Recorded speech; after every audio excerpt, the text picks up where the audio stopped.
One. Patricia, welcome to Los Cerritos Community News. Tell us a little bit about yourself. Okay, well, I am a mother of two, formerly from New York, but I've been in California for most of my adult life. And I've been in the security, safety industry for almost 30 years. And my husband and I started our own business. It'll be 10 years in June. And we were tired of making other people money, so we decided to open up our own business. And primarily we look into companies, small and large corporations that are experiencing employee misconduct issues, loss of product, fraud, embezzlement, sexual harassment. And we've worked in 44 states, Canada, and Mexico. So we've traveled quite a bit around the country. Talk to us a little bit about your background, your personal background. Where were you born? I was born in Westchester County, New York, Pleasantville, and came to California right out of school, and I lived in Santa Barbara for a little bit, lived in Los Angeles, moved to Denver, Colorado for about 3.5 years, and partnered up another business over there, of course still in the investigation field. And at that point, Hewlett-Packard was my largest client, so it made sense to live in Colorado. Most of their business was there. And moved back to California in the late 90s, and then started our own business shortly thereafter. Now you're involved. You live in Downey. Correct. And you're involved in activities in Downey? Yes, I am second-year chair of the Downey Public Works Committee. Okay. And I'm also on the Camino Real region for Seroptimists, past president of Seroptimists of Downey. And as a district director, I'm responsible for 8 clubs in the area. I'm also president-elect for the Downey Chamber of Commerce, and I'm also vice president of public affairs for Santa Fe Springs Chamber. That's quite a And background. the one that I'm new on, that I'm excited about, is I'm a board member on the new California's Dedicated to Education Foundation, which was formed by Tom Turlickson as an extension for education. Well, that's good. What prompted you to become interested in public office? Well, as I mentioned, I've been on several boards, and I actually wanted to get into city council in Downey. I'm in District 3, and currently the mayor is from District 3, and he's also going to probably run again. So I looked at... And who's that? Roger Brosmer, Okay. mayor. And so I looked at my options there, and I figured I'm going to be really, really old by the time I try to get into city council there. And probably several months ago, I started talking to some other leaders within the community and surrounding areas, mostly Republican, of course. And they recruited me, kind of talked me into thinking of running for state assembly. I thought about it really hard, thinking about what that was all about, and I made the decision to do so. What does your family think about that? They're actually in support. My husband is very much in support of it. He knows that I really like to be involved in the community, and I do a lot of volunteering, a lot of charity work, so this is something that he thinks would be good for me. So why are you running? So why am I running? Yes. Because I want to make a difference, hopefully in California, being a small business owner. It's been really tough these last several years, but we survived, which is good. And I think that having 2 small children also, I've got 2 daughters, 8 and 9 years old. One of them has special needs, so we had to pull her out of private school and put her back into public school, which actually is a good thing. And I really want to, get involved in their education as far as helping them have the best tools possible so that they can, move forward and hopefully get higher education and be a good citizen. How's the campaign going? It's going good. It's going good. We're going to have our second fundraiser next week in Downey at Granada's, and today we're in the newspaper, so that's good. That's a good thing. And we plan on having more fundraisers. I mean, I think a little bit down the line we'll walk the district, so to say, and meet some more people, go to some functions. Last Saturday I participated in the Art Walk in Downey, and I'm also going to participate in the Downey's annual street fair, which brings about 15,000 people into the community. So not only as a volunteer from the chamber, I'm gonna work the fair, but I'll also get a chance to walk around and talk with people. Yeah, that's good. That's a good thing. That's Yeah, good. It's nothing like pressing the flesh and meeting the voters. that's right. So what's the biggest problem facing California? Oh, gosh, well, there's more than one. Obviously, the budget, being involved in both Downey and Santa Fe Springs, the redevelopment issue, and I know how it's affected Cerritos too, although I'm not involved that much here with the chambers, but being involved with those two chambers, I saw the devastation that it's done, you know, to the local city itself, and just the opportunities that it's gonna take away from a lot of the people, you know, the residents. Also, the jobs that it's lost, and there's just gonna be a lot of services that are gonna be taken away from the residents, which is not Do you think the good. governor realized the impact it was gonna have on the state when he pushed forward? I don't think so. I don't think he realized what it was really gonna do. I think he did it, in my own opinion, maybe to twist the Republican arm and try to get them to go for the tax raise, but I don't think he realized in the long run, you know, the devastation that it was gonna have to the cities Yeah. on a local front. I know, and one of the things that I told Santa Fe Springs, and I've told, you know, Downey is, you know, you really need to get out there and communicate to the citizens what this redevelopment is all about, because unless you're involved in the community, you don't know the effect that it's gonna have long-term.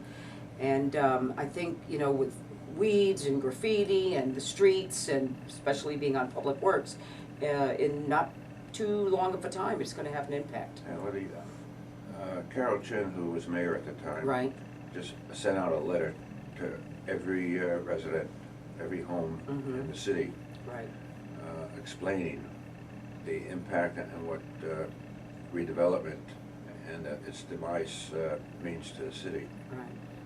Well, no, that's a good thing, because the first thing the citizens are gonna do is blame the city. Do you think And, some cities have misused redevelopment? Oh, absolutely, absolutely. There's a lot of finger pointing, and it was your fault and your fault.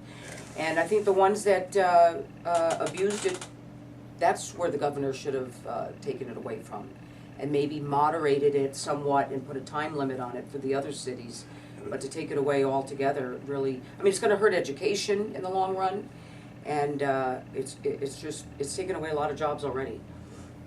You know, an interesting thing is that the redevelopment agencies were on the way out to begin with. Mhm. There was a time limit. There was only a few more years Right. before they had to terminate, and which would have given the cities time to Mhm. come up with something else to replace it. Exactly. Do you think he was government? Do you think the Governor Brown was thinking more of his budget than anything else? Probably, but I don't think in the long run, taking away the redevelopment money is gonna, you know, solve that.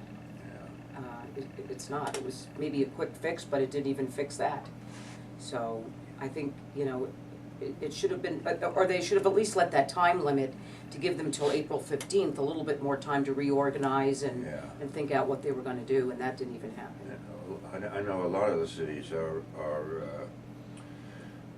fighting to retain some of the income Mhm. that they had that's owed them, you know, Right.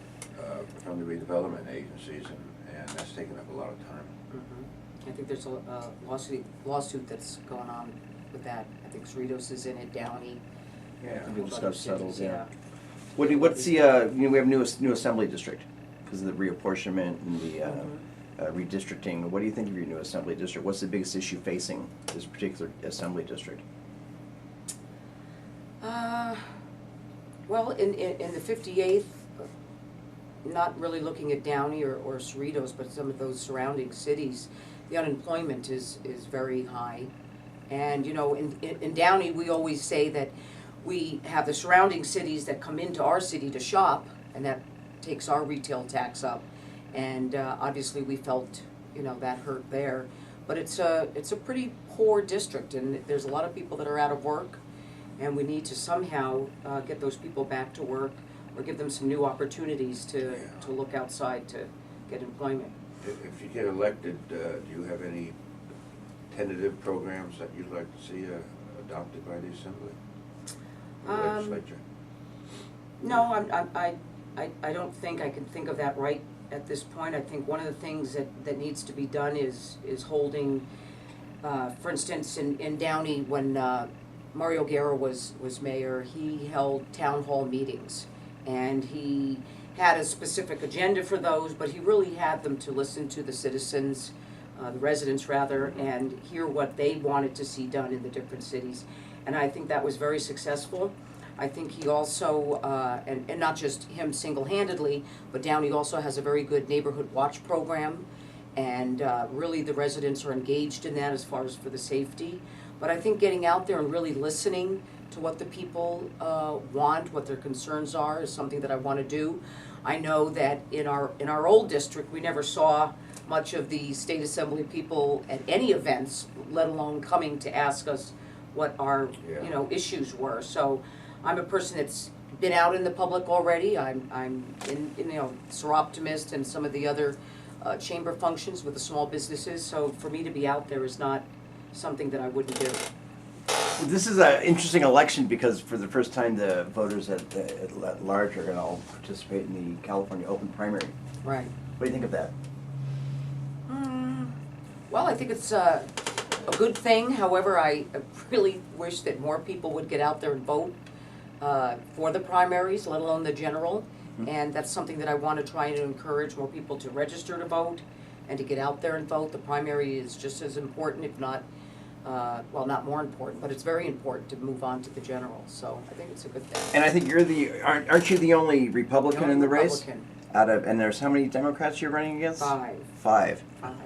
So you like your odds that the Republicans stick together? Oh yeah, absolutely. And I think being a female too, sorry guys, but I feel there should be more women in politics, especially in California. I think we've kind of missed that, and I'd like to be one of those that you know, gets in there. Do you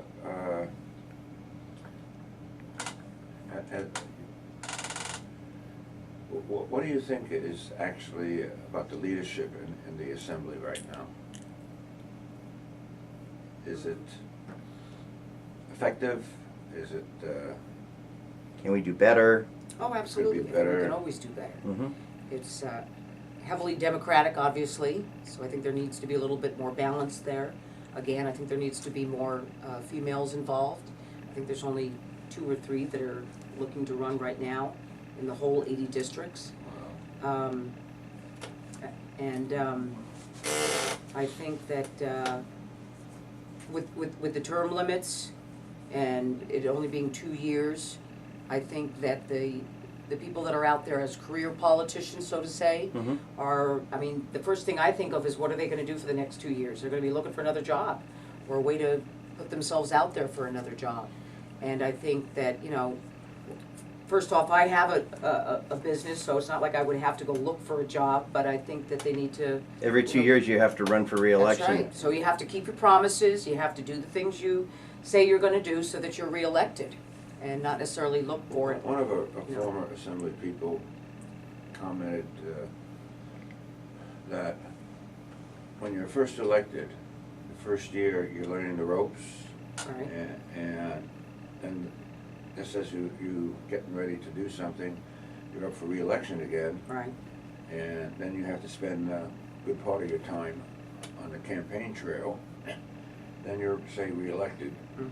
Then it starts all over again. Now you're a little more experienced in your second term, but by the 4th year, you're out campaigning again. Right. And looking for another job, because you know you're termed Exactly. out. That's right. And you don't really have the time that's needed to concentrate on state government. What about the idea of having redoing the term limits and having everybody serve, say, you can serve 12 years in the Assembly or 12 years in the Senate? Do you approve something like that? instead of doing it the way they have it now? Yes, I think probably at the time that they put the term limits in effect, there was a good reason for it. But I think that, I'm not sure 12 years, but definitely more than 2 and 4 Okay. would be more appropriate. Because I agree with you. In any position, even when I was president of Seroptimus, that it took me a year to really know what I was doing, and then somebody else came along and took over. At least on the region level, it's 2 years. But again, my term is up this year, but I'm going to move on to, treasurer of the region. So I think you're right. I think you need a lot more time. 2 years is not enough. What You're do you- right. You don't want them to be campaigning while they should be there actually working for the people. What do you think about the California public pension system, and so many public employees making so much money for life, whether it be local elected officials, college trustees, people who worked 15 years for an agency, they get vested for life, and what do you think about the California public pension system? Do you think it needs to be fixed? Do you approve of it the way it is? Should it be just left alone? What would you do as an assemblywoman? No, I don't think it needs to be left alone. I think it does need some reform going forward. I don't necessarily think taking away from those that have worked for that amount